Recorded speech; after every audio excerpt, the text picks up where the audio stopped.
professora Adriana, para o Caio Naesa. No nosso último encontro, nós falamos sobre introdução, falamos sobre conclusão e a questão do desenvolvimento ficou para esse vídeo de hoje, para a gente poder dar maior ênfase. Naquele dia, nós vimos o resumo do edital.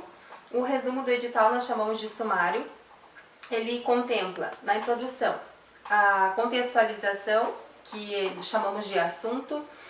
Em seguida, nós delimitamos o tema, colocamos uma palavra núcleo e fazemos a delimitação do tema, jogamos ali, então, nesse assunto, nesse contexto. Colocamos o A e o B, que são os argumentos que vamos desenvolver por meio da nossa tese. A nossa tese é o nosso posicionamento, e a gente viu no vídeo anterior que nós podemos demonstrar a nossa tese até por meio de palavras, como exemplo, infelizmente, caótico, grave, e posteriormente o encaminhamento para a solução, que é uma frase que já deixa claro para a banca que tu pretende dar uma solução para tal problemática, né, apresentada. Aí o A, que é o argumento que sustenta o teu posicionamento, vai desenvolver no desenvolvimento 1. O B é o argumento que sustenta, o teu segundo argumento que sustenta o teu posicionamento, tu vais desenvolver no desenvolvimento 2. E na conclusão, a gente retoma o tema, nós reafirmamos a tese, reafirmamos o porquê daquele nosso posicionamento e damos uma solução detalhada. Essa solução detalhada contempla, então, quem será o interventor, o que ele fará, como ele fará, por que fará e por quais meios. Então, já vimos isso nos vídeos anteriores e agora a gente vai andar até os 2 desenvolvimentos, tá bom? A aula anterior, a gente estava vendo a temática relativa ao coronavírus. Nós vimos, então, a questão de criticar a resistência popular, que seria um dos motivos, seria o argumento A. E então, o D1 não pode fugir disso aqui, gente. Vocês têm que anotar e não fugir daqui. O que a gente faz no D1? A gente apresenta o assunto, ou seja, aumenta aquela contextualização apresentada lá na introdução, inserimos o tema e a gente tem que colocar um argumento de prova concreta para sustentar, então, este meu argumento A em se tratando de D1, certo? E o argumento de consenso. O argumento de consenso é como fosse a nossa frase reflexiva acerca do tema, certo? Não fugindo daqui, a gente consegue fazer bem completinho o D1, tá bom? Aqui, então, a gente conversou no vídeo anterior sobre fazer uma alusão histórica para sustentar o argumento. A gente poderia falar no B como que as doenças podem voltar, ou seja, elas podem reemergir. A gente viu a diferença entre erradicar e eliminar.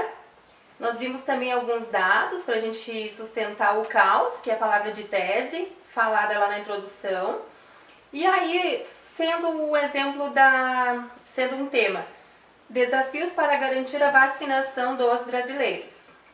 Então, a gente viu na aula anterior já a questão da introdução. Aí, a gente viu na aula passada a introdução. E aí, nós chegamos agora no D1, que é o que vamos ver hoje. Então, retomando. O que a gente vir de vermelho é o assunto apresentado. Quando nós nos depararmos com o trechinho esse azul clarinho será o tema, em roxo será o argumento de prova concreta, em rosa argumento de consenso, tá bom?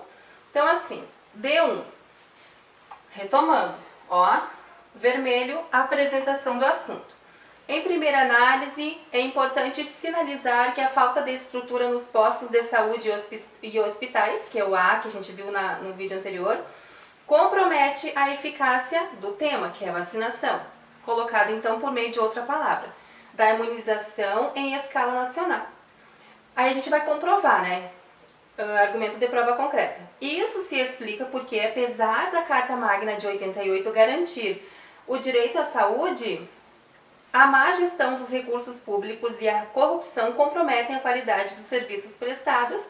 E aí eu vou comprovar novamente o que eu acabei de falar, que foi aqui o meu argumento de consenso, dificultando o acesso da população à vacinação.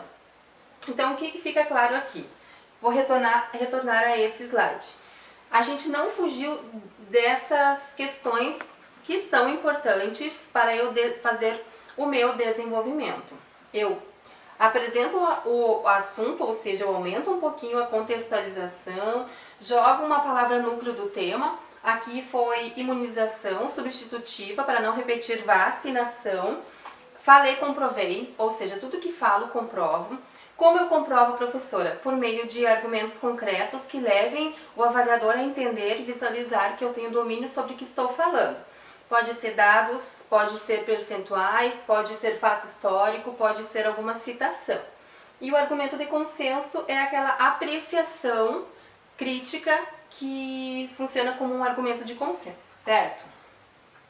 Aí, gente, tem algumas maneiras para eu começar os desenvolvimentos que chamamos de gatilhos mentais. Por exemplo, para começar o D1, tá? É preciso, em primeiro lugar, lembrar e continuo a minha abordagem. É preciso, primeiramente, considerar a questão da vacinação e segue a abordagem. É necessário frisar os entraves que levam, e aí continuo o assunto. Aí eu vou iniciar o meu D2. Normalmente, a gente usa, né, nota-se por outro lado, quando eu vou falar por outra nuance a respeito daquele tema. Normalmente a gente não faz assim, porque quando a gente faz isso, teoricamente falamos de pontos positivos no D1 e teoricamente pontos negativos no D2, e aí por isso usaríamos nota-se por outro lado. Isso pode acabar de o aluno se comprometer na hora da escrita. Então normalmente a gente fala dois argumentos na mesma linha. Então normalmente a gente usa desse aqui para baixo, ó. É imprescindível insistir no fato de que não se pode esquecer, e aí a gente joga o B, que é o nosso D2, né? Além disso, o mais comum é esse aqui, além disso, porque além disso, da ideia de soma, então se eu já falei o meu posicionamento lá na introdução, e eu vou defendê-lo por dois argumentos, que é o A e o B, um no D1 e o B no D2, então normalmente eles vêm na mesma linha. Então, o além disso é o mais comum da ideia de soma, e eu posso usar também ademais, que tem a mesma função semântica nesse contexto, tá bom? Aí, gente, aqui tem o D2, tá?